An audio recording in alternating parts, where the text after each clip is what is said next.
مولاي صل وسلم دائما أبدا على حبيبك خير الخلق كلهم. مولاي صل وسلم دائما أبدا على حبيبك خير الخلق كلهم. مولاي صل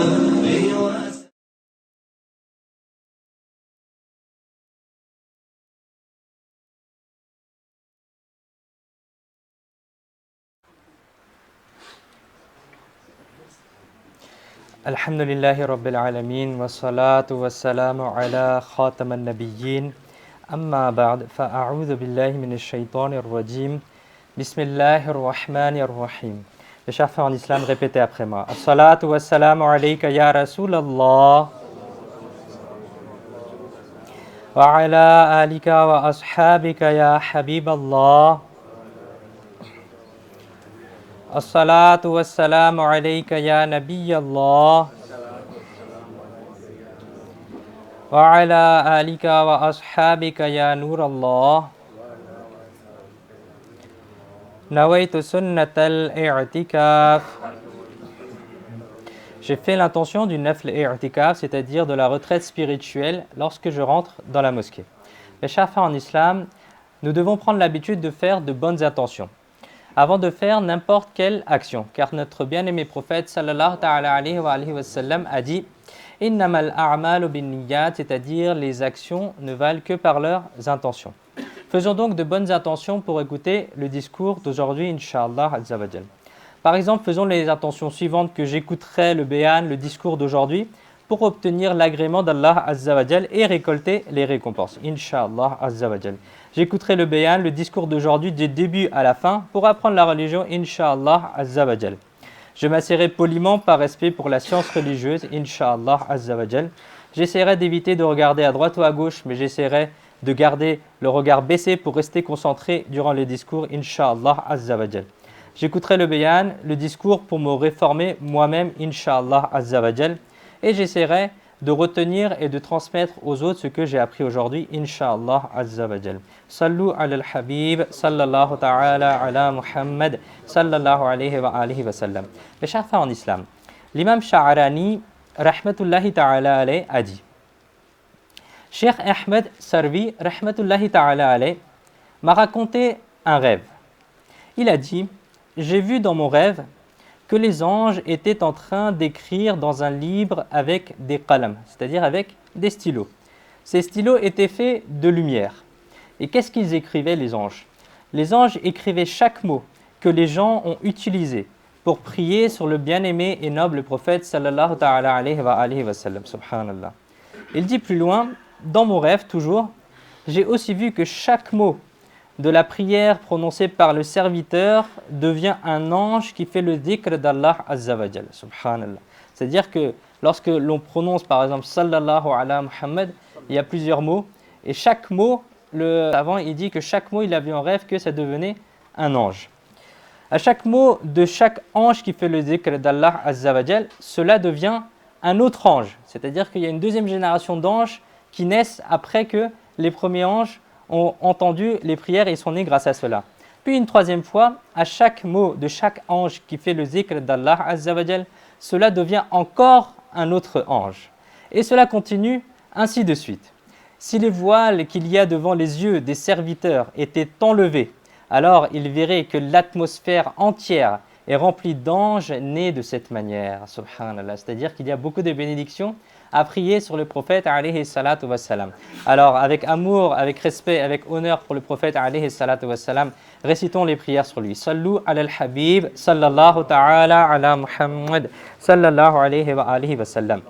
Mes chers frères en islam, Allah Azza wa Jal dit dans Surat Al-Baqarah, verset 183. يا أيها الذين آمنوا كتب عليكم الصيام كما كتب على الذين من قبلكم لعلكم تتقون. Traduction de Kanzul Iman. Ô vous qui croyez, le jeûne a été rendu obligatoire pour vous, comme il a été rendu obligatoire pour les prédécesseurs, afin que vous puissiez atteindre la taqwa, afin que vous puissiez atteindre la piété. Mais Shafa en islam, le jeûne du mois de Ramadan a été rendu obligatoire dans l'islam le 10 Sha'ban al-Mu'azzam en l'an 2 après la Hijra. Ce verset que nous avons eu l'honneur d'entendre à l'instant contient l'obligation du jeûne et explique la sagesse et les bienfaits de pourquoi est-ce qu'il faut jeûner.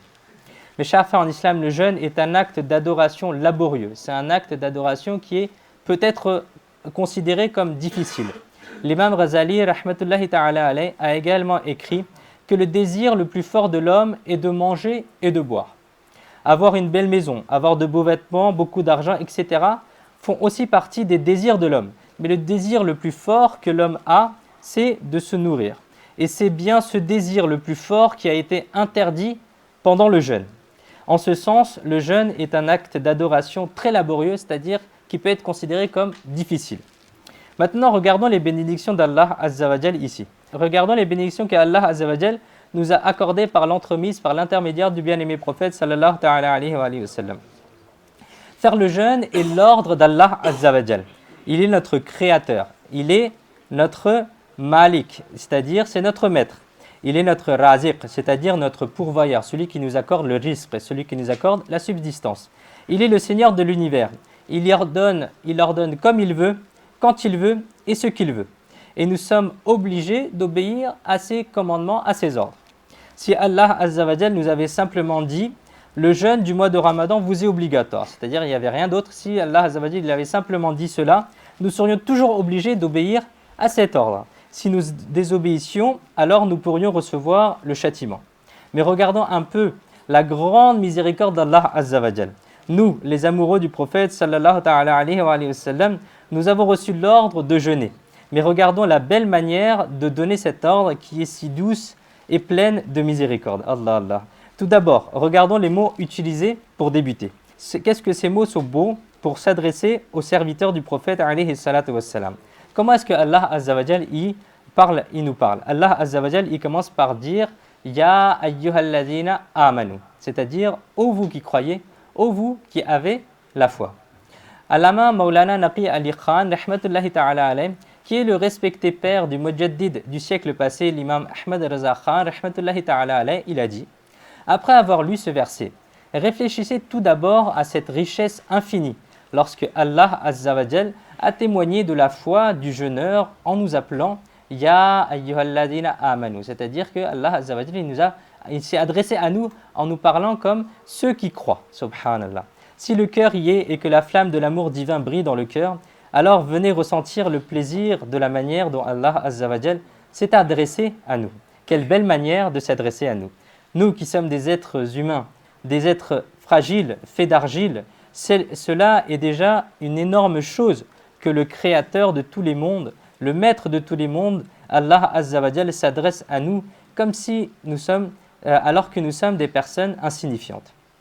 Dans les communautés avant nous, et en effet nous sommes insignifiants et on va apprendre comment est-ce que les communautés précédentes elles réagissaient à cela. Dans les communautés avant nous, il y avait une personne qui avait l'habitude de passer son jour et sa nuit dans l'adoration d'Allah Azza wa Jal et dans l'austérité, c'est-à-dire il se privait.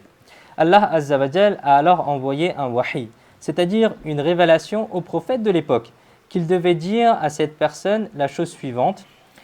Allah Azza wa Jal a inscrit ton nom parmi les gens de l'enfer. C'est-à-dire le prophète, il avait été commandé de dire cela à la personne qui priait jour et nuit. Allah Allah.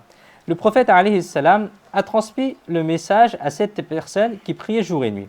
Après un certain temps, le prophète alayhi salam a vu que cette même personne faisait encore plus d'efforts qu'auparavant pour prier Allah Azza wa Jal. Et le prophète, en passant à côté, il a demandé puisque ton nom a été inscrit parmi les gens de l'enfer, pourquoi fais-tu maintenant encore plus d'efforts qu'auparavant? Allah Allah. La personne répondit d'une manière très étonnante. Elle dit, mon cher, auparavant je pensais que je n'avais aucune valeur, aucune estime auprès d'Allah. Maintenant je sais que je ne suis pas sans valeur, mais je serai utile pour la manifestation de son attribut Al-Qahhar, c'est-à-dire que Allah Azza wa Jal est le dominateur suprême, celui dont la volonté est irrésistible, et je serai celui qui subira cela. Avant, je me sentais inutile, mais je priais malgré tout. Et maintenant, j'ai appris que je ne suis pas totalement inutile, alors comment puis-je négliger son adoration? Allah, Allah. Ô vous les amoureux du prophète, réfléchissons un instant. Notre bien-aimé Allah Azza wa Jal s'est adressé à nous, nous qui sommes insignifiants, et il s'est adressé à nous en nous disant Ya ayyuhalladina amanu, ô vous qui croyez. Cela montre que même si nous ne sommes rien, même si nous sommes insignifiants, nous sommes malgré tout bénis par l'entremise du prophète alayhi salatu wassalam. Et un poète a dit des paroles de cette façon-là. Grâce aux paroles douces de quelqu'un, j'avais l'impression que tous mes problèmes étaient résolus. C'est un poète qui a dit cela. Et lorsqu'un père, par exemple, il appelle son enfant, lorsqu'il parle avec lui doucement, l'enfant est très content. Il se sent bien, il se sent entouré, il se sent soutenu. Si l'enfant ne se sent pas bien, alors il obtient la paix. Alors la paix et le réconfort lorsque son père lui parle gentiment. Et regardons un peu, notre Seigneur s'est adressé à nous et s'adresse à nous comment? Il nous a dit Ya ayyuhalladina amanu, c'est-à-dire ô vous qui croyez, ô vous qui avez la foi. Sallu ala al-habib, sallallahu ta'ala ala Muhammad, sallallahu alayhi wa alihi wa sallam. Ça c'est la première partie du verset où Allah Azza wa Jal, il s'adresse à nous en nous disant Ya ayyuhalladina amanu. Mes chers frères en islam, ensuite Allah Azza wa Jal a donné beaucoup d'espoir aux serviteurs du prophète. En effet, lorsque l'ordre du jeûne a été donné, il a été fait dans un style particulier, il a été fait dans un style unique. Lorsque Allah Azza wa Jal a dit Kutiba alaykumus siyamu kama kutiba ala alladhina min qablikum. C'est-à-dire, le jeûne a été rendu obligatoire pour vous, comme il a été rendu obligatoire pour les prédécesseurs, pour les gens qui sont venus avant vous. Si une personne tombe malade et que cette maladie lui tombe à la tête, qu'elle se noie dans l'anxiété, elle va se dire ah, c'est difficile cette vie-là. Mais il faut aussi qu'on réfléchisse pourquoi est-ce que la vie elle est difficile. Il y a une fois une personne qui a dit moi je ne comprends pas, ma vie elle est faite de problèmes, j'enchaîne des problèmes après problèmes. Mais après il est allé voir un savant, il lui a dit je vais lui demander comment est-ce que je fais pour éviter les problèmes, comment est-ce que je fais pour éviter toutes les difficultés de la vie que j'ai. Il est allé voir le savant et le savant il n'était pas là. Ils lui ont demandé où est-ce qu'il est parti le savant, je veux lui poser une question. Et le savant il était au bord d'une rivière, au bord d'un fleuve. Il lui a dit, il est là-bas le savant. Lorsque la personne elle est arrivée, elle lui a dit Ya cheikh, qu'est-ce que vous faites là? Et le cheikh il lui dit j'attends que le fleuve il s'arrête. Comme ça, lorsque le fleuve il s'arrête, je dois aller à la destination prochaine qui est après le fleuve. Et comme ça, je pourrai atteindre ma destination. Et lorsque la personne elle lui a dit mais Ya cheikh, le fleuve il ne va pas s'arrêter, je ne comprends pas. Alors la personne, le cheikh, il lui répond et lui dit mais effectivement c'est ce qu'on essaie d'expliquer à tous les gens. C'est-à-dire que le fleuve des problèmes, le fleuve des difficultés de la vie, elle ne s'arrêtera pas. Il faut apprendre à vivre avec. Il faut faire face aux problèmes de la vie. Et c'est comme ça qu'on doit avancer dans la vie. Ce n'est pas quelque chose qu'on peut mettre de côté et qu'on va négliger et qu'on peut dire que je lirai le Coran quand j'aurai fini tous mes problèmes ou je commencerai à apprendre la prière ou à faire la prière. Lorsque j'aurai fini avec tous mes problèmes, j'arrêterai de fumer lorsque j'aurai résolu tous mes problèmes. Je commencerai à lire le Coran lorsque j'aurai résolu tous mes problèmes, etc., etc. Non, les problèmes de la vie, ils vont continuer. Ils vont continuer jusqu'à qu'on va dans la tombe. Et il faut apprendre à vivre avec ces problèmes-là. Il faut apprendre à vivre avec ces difficultés-là. Et malgré tout, continuer dans nos adorations, continuer à lire le Coran, continuer à faire nos prières, continuer à éviter les péchés. Lorsqu'il est dit que la personne elle tombe malade et que le médecin, par exemple, il lui dit « Pas besoin de vous inquiéter. Le temps change, de nos jours, les gens tombent souvent malades. » Alors là, cela peut enlever toute l'inquiétude de la personne. De la même manière, le jeûne est un acte d'adoration qui peut paraître difficile. C'est-à-dire que lorsqu'on dit à des personnes qui ne connaissent pas le ramadan, on leur dit je vais jeûner, je ne vais pas manger, je ne vais pas boire toute la journée. Les gens ils sont inquiets, ils se disent mais tu ne vas pas boire même une goutte d'eau, tu ne vas pas manger même un tout petit morceau. Et après les gens ils ne comprennent pas et ils se disent c'est quelque chose de difficile que je ne pourrais pas faire. Mais comment est-ce que Allah Azza wa Jal, il a donné l'ordre de ce jeûne? Subhanallah, écoutez un peu. Restez affamé et assoiffé de l'aube jusqu'au coucher du soleil, même lorsqu'il fait très chaud et que la gorge est sèche, et alors que l'eau est disponible, cela n'est pas une tâche facile. Mais lorsque Allah Azza wa Jal nous a donné l'ordre de jeûner, le Seigneur de l'univers nous a donné l'espoir en disant « Ô vous les serviteurs de mon bien-aimé messager, sallallahu ta'ala alayhi wa sallam, ne vous inquiétez pas, cette épreuve n'est pas seulement pour vous. Les communautés avant vous observaient également le jeûne. » Subhanallah. C'est-à-dire qu'Allah Azza wa Jal, il nous a rassurés il a essayé de nous expliquer que ce n'est pas uniquement vous qui avez fait ça, mais c'est aussi les communautés avant vous. Et de ce fait-là, ça ne va pas être une tâche que vous allez faire tout seul. Maulana Naqi Ali Khan, rahmatullahi ta'ala alayh, le respecté père de l'imam Ahmed Raza Khan, rahmatullahi ta'ala alayh, il a donné une autre Madani fleur, une autre explication qui augmente la foi, dont le résumé est comme suit.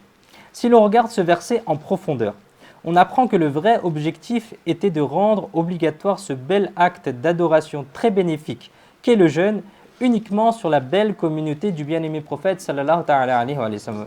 En d'autres termes, c'était une obligation qui était au départ faite uniquement pour nous. Mais le jeûne est un acte d'adoration qui peut être considéré comme difficile. C'est pourquoi Allah Azza wa Jal, dans sa grande miséricorde, a décidé de ne pas rendre le jeûne directement obligatoire sur la communauté du prophète sallallahu alayhi wa sallam.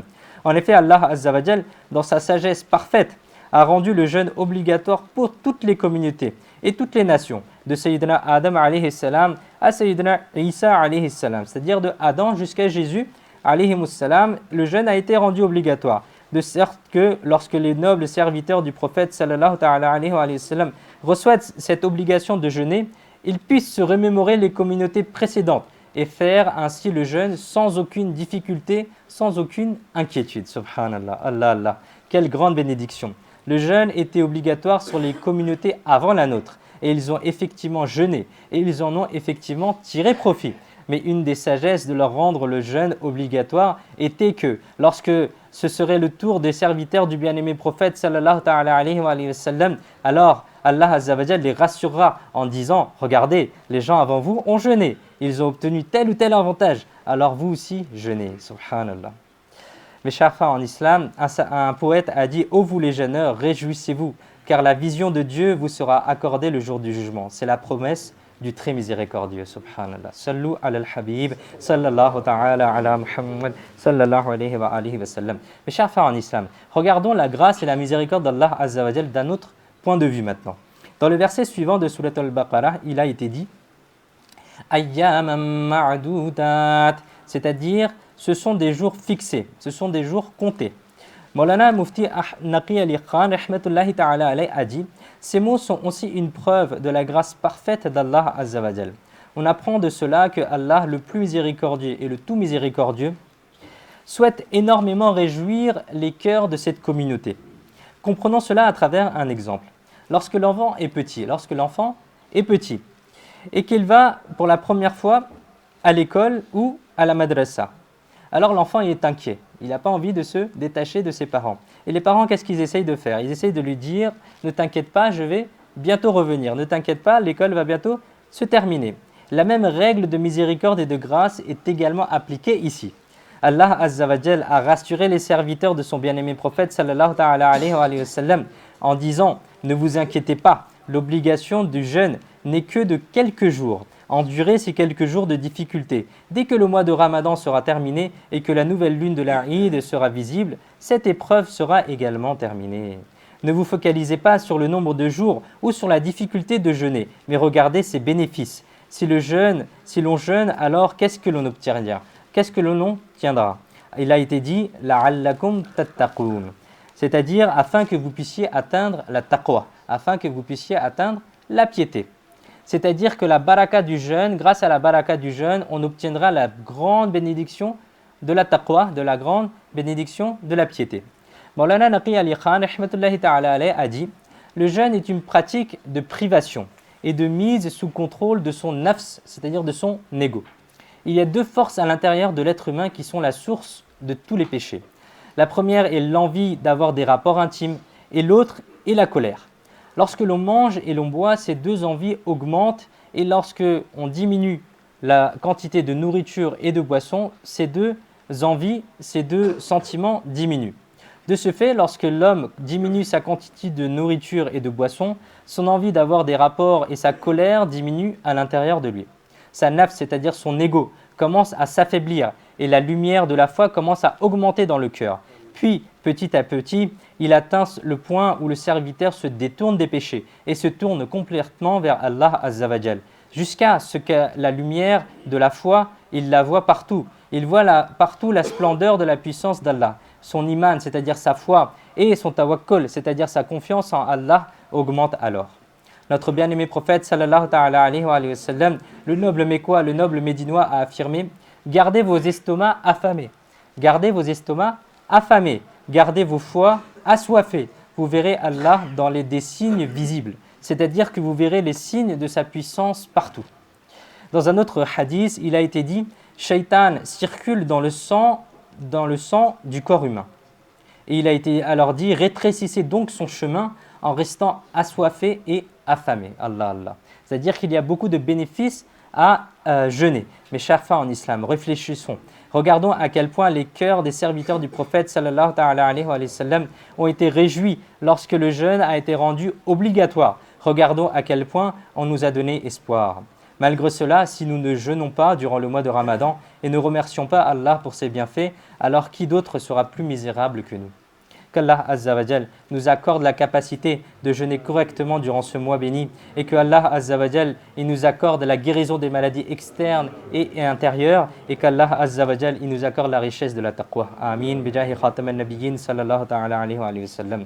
Sallu ala al-habib sallallahu ta'ala ala Muhammad sallallahu alayhi wa sallam. Mes chers frères en islam, nous venons d'écouter le verset du Coran qui ordonne l'ordre du jeûne. Maintenant, on va essayer d'écouter quelques sagesses et les bénéfices religieux et mondains de ce jeûne. C'est-à-dire, qu'est-ce qu'on peut tirer du jeûne?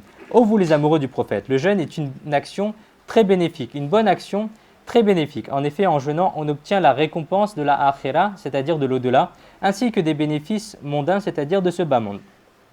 Le quatrième calife des musulmans, le lion d'Allah, Sayyidina Ali radiyallahu ta'ala anhu, a dit: j'ai entendu le messager d'Allah sallallahu ta'ala alayhi wa sallam dire: certes, Allah azza wa jal a envoyé une révélation à un prophète alayhi salam parmi les prophètes de Bani Israël, c'est-à-dire une révélation qui est descendue à un prophète parmi les prophètes de Bani Israël. Et la révélation disait, notre prophète sallallahu alayhi wa sallam dit que la révélation disait: ô prophète alayhi salam, dites à votre peuple que quiconque jeûne un jour pour obtenir mon agrément, je lui accorde la santé et je lui augmente sa récompense. Subhanallah. C'est-à-dire qu'il ne faut pas se dire que le jeûne va me rendre malade, etc. Ça, c'est faux. Dans les hadiths, il est souvent mentionné que le jeûne permet de gagner en santé, d'avoir une santé plus forte, d'avoir une immunité plus forte.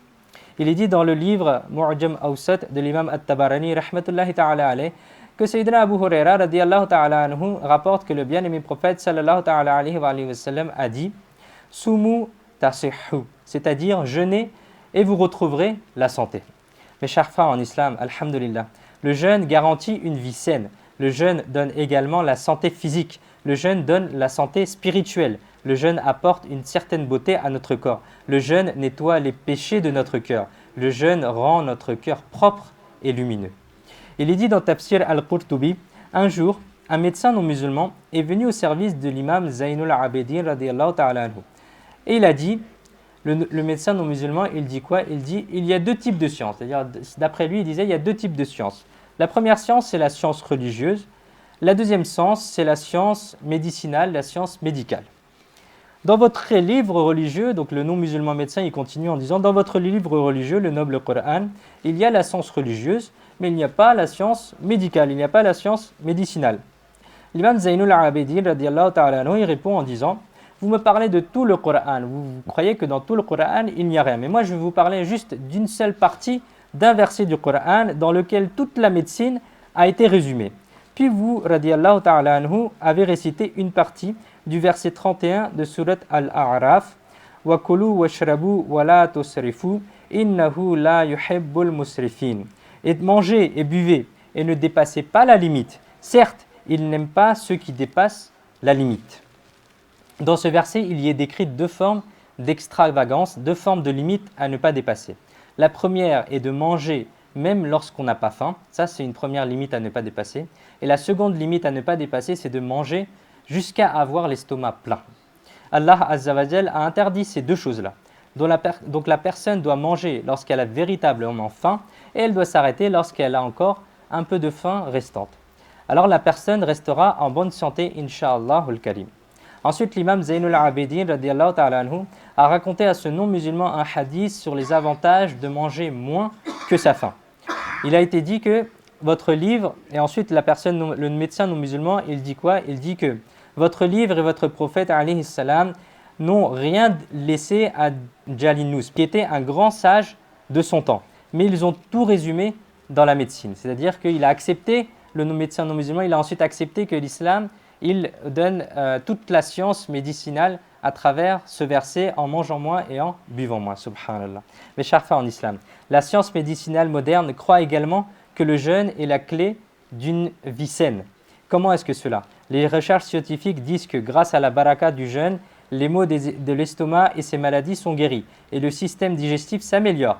Le jeûne régule le taux de sucre dans le sang, le cholestérol et la tension artérielle. Grâce à cela, il n'y a plus de risque de crise cardiaque. Grâce à la baraka du jeûne, les spasmes physiques, c'est-à-dire les douleurs musculaires, les stress mentaux, la dépression et les maladies psychologiques sont éliminés. Grâce à la baraka du jeûne, on s'éloigne de l'obésité et l'excès de graisse est éliminé. Grâce à la baraka du jeûne, les chances d'avoir des enfants augmentent pour les femmes. Grâce à la baraka du jeûne, l'immunité augmente. Grâce à la baraka du jeûne, on arrive à éviter les mauvaises pensées et l'esprit reste ainsi préservé des choses futiles, des choses nuisibles. Grâce à la baraka du jeûne, l'utilisation d'insuline diminue. Grâce à la baraka du jeûne, la graisse accumulée autour du foie est réduite. Grâce à la baraka du jeûne, le risque de cancer de la peau est réduit. Grâce à la baraka du jeûne, les maladies neurologiques diminuent. Subhanallah. Réfléchissez un peu mes chers frères en islam. Il y a de nombreuses bénédictions même physiques à faire le jeûne. Et si l'on continue à jeûner, notre santé physique sera également améliorée. Nous serons préservés d'un certain nombre de maladies et Inch'Allah al-Karim, nous aurons la joie de vivre car notre corps sera sain et nos dépenses en médicaments aussi seront ainsi diminuées. Subhanallah. Mes chers frères en islam, il existe de nombreux adab, il existe de nombreuses convenances spirituelles à respecter le jeûne. C'est-à-dire que si l'on ne respecte pas ces adab, si l'on ne respecte pas ces convenances spirituelles, alors en restant affamé, on n'acquiert qu'un tout petit peu de taqwa, un tout petit peu de piété. Il faut faire attention, c'est-à-dire que le jeûne, ce n'est pas uniquement ne pas boire, ne pas manger et faire et appliquer les interdits, mais il faut respecter un certain nombre d'autres interdits que les savants ont donnés pour avoir cette taqwa. C'est-à-dire que Allah Azza wa Jalla, il a dit que le jeûne, il est pour augmenter la taqwa, pour augmenter la piété, pour augmenter la crainte d'Allah Azza wa Jalla. Et pour cela, les savants, par exemple, ils ont donné 6 points. 6 convenances, 6 adab à respecter pour acquérir cela. Première chose, c'est la première convenance spirituelle, c'est garder le regard baissé et protéger notre regard de toutes choses mauvaises et interdites et protéger le cœur de penser à des choses qui détournent du souvenir de Allah Azza wa Jal. C'est-à-dire que c'est quelque chose qu'il faut qu'on commence à pratiquer dès maintenant. Si on n'arrive pas à protéger notre regard, il faut qu'on commence, avant même de débuter le ramadan, il faut qu'on commence à respecter ces convenances-là. C'est-à-dire que si on n'arrive pas à protéger notre regard, il faut qu'on apprenne à garder notre regard baissé. Il faut qu'on apprenne aussi à utiliser correctement notre téléphone où il y a parfois des choses interdites que l'on voit, etc., etc. Donc il faut protéger notre regard et éviter les choses inutiles. La deuxième chose, c'est protéger la langue des bavardages inutiles, du mensonge, de la médisance, des paroles obscènes, de l'indécence et des bagarres. C'est-à-dire que la deuxième chose, c'est éviter tous les péchés de la langue et en particulier les bavardages inutiles. C'est-à-dire que le mois de Ramadan, il ne faut pas que l'on passe à discuter avec tout le monde et à perdre notre temps au téléphone. C'est éviter le mensonge, c'est éviter la médisance, c'est-à-dire éviter de parler derrière son frère, derrière les musulmans et dire qu'un tel il a fait ci, un tel il a fait ça, ah t'as vu il a fait ci, ah t'as vu il a fait ça. Ça c'est des choses qui sont interdites, de parler derrière le dos des gens et d'évoquer les péchés ou d'évoquer les manquements de nos frères.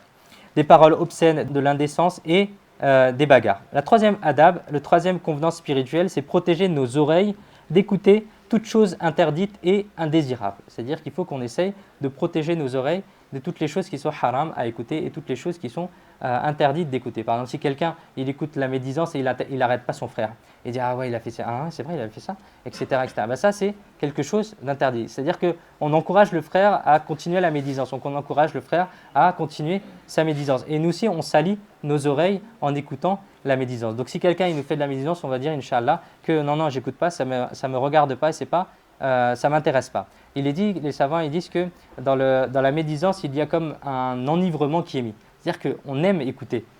C'est quelque chose qu'on aime écouter, qu'on aime dire aux gens que un tel il a fait tel péché, un tel il a fait tel péché, etc. etc. Mais ça c'est quelque chose de très mauvais qu'il faut absolument éviter. Quatrième adab, c'est garder les mains les pieds et les autres parties du corps à l'écart des péchés. Le cinquième adab et la cinquième convenance spirituelle, c'est rompre le jeûne avec une nourriture uniquement halal et pure.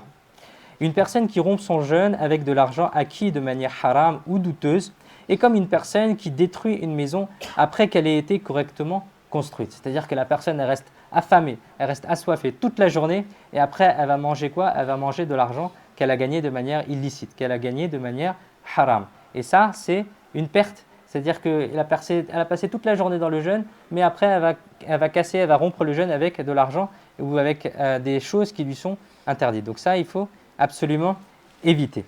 Alors rompez le jeûne uniquement avec de l'argent halal et ne pas trop manger pour éviter que les prières de Maghrib, de Isha et de Tarawih deviennent difficiles à lire ou le cœur n'y soit plus du tout. C'est-à-dire que parfois on mange tellement après Maghrib, on lit, mais c'est une formalité. On va faire Isha, mais c'est une formalité. On va faire Tarawih, mais c'est une formalité. On va oublier que ce sont des adorations et qu'il faut qu'on reste concentré dans ces prières-là aussi. Donc il faut faire attention de manger moins que sa faim. Pas grave, vous pouvez manger après Isha, vous pouvez manger après Tarawih, etc., etc. Mais il faut essayer de manger et de diminuer sa quantité pour qu'on reste concentré dans les prières. C'est un mois où il faut que l'on passe à méditer et à prier. Ce n'est pas un mois où on doit se nourrir de manière illimitée et qu'on ne sache plus où est-ce qu'on est. Ça, c'est des choses qu'il faut éviter malheureusement. La sixième adab, la sixième convenance spirituelle, c'est après avoir rompu le jeûne, le cœur du jeûneur doit rester entre l'espoir et la crainte. Car il ne sait pas si son jeûne a été accepté et qu'il a été inclus parmi les proches d'Allah, ou que son jeûne a été rejeté et qu'il a été admis parmi les réprouvés, c'est-à-dire parmi les rejetés. Cet état d'esprit entre la crainte et l'espoir ne doit pas être uniquement après la coupure du jeûne, mais après chaque ibadah, après chaque adoration. Le musulman, il doit être partagé entre ces deux sentiments-là. C'est-à-dire, il doit se dire, j'ai l'espoir d'être pardonné parce que j'ai fait cet acte-là. Et il doit se dire aussi, j'ai peur de recevoir, je dois craindre parce que j'ai peur de recevoir le châtiment. Je n'ai peut-être pas été sincère dans mon adoration, etc., etc. Sallu ala al-Habib, sallallahu ta'ala ala Muhammad, sallallahu alayhi wa alihi wa sallam. Et on demande à Allah Azza wa Jal de nous permettre de prier correctement durant ce mois de Ramadan et d'acquérir la taqwa comme Allah Azza wa Jal nous l'a exigé.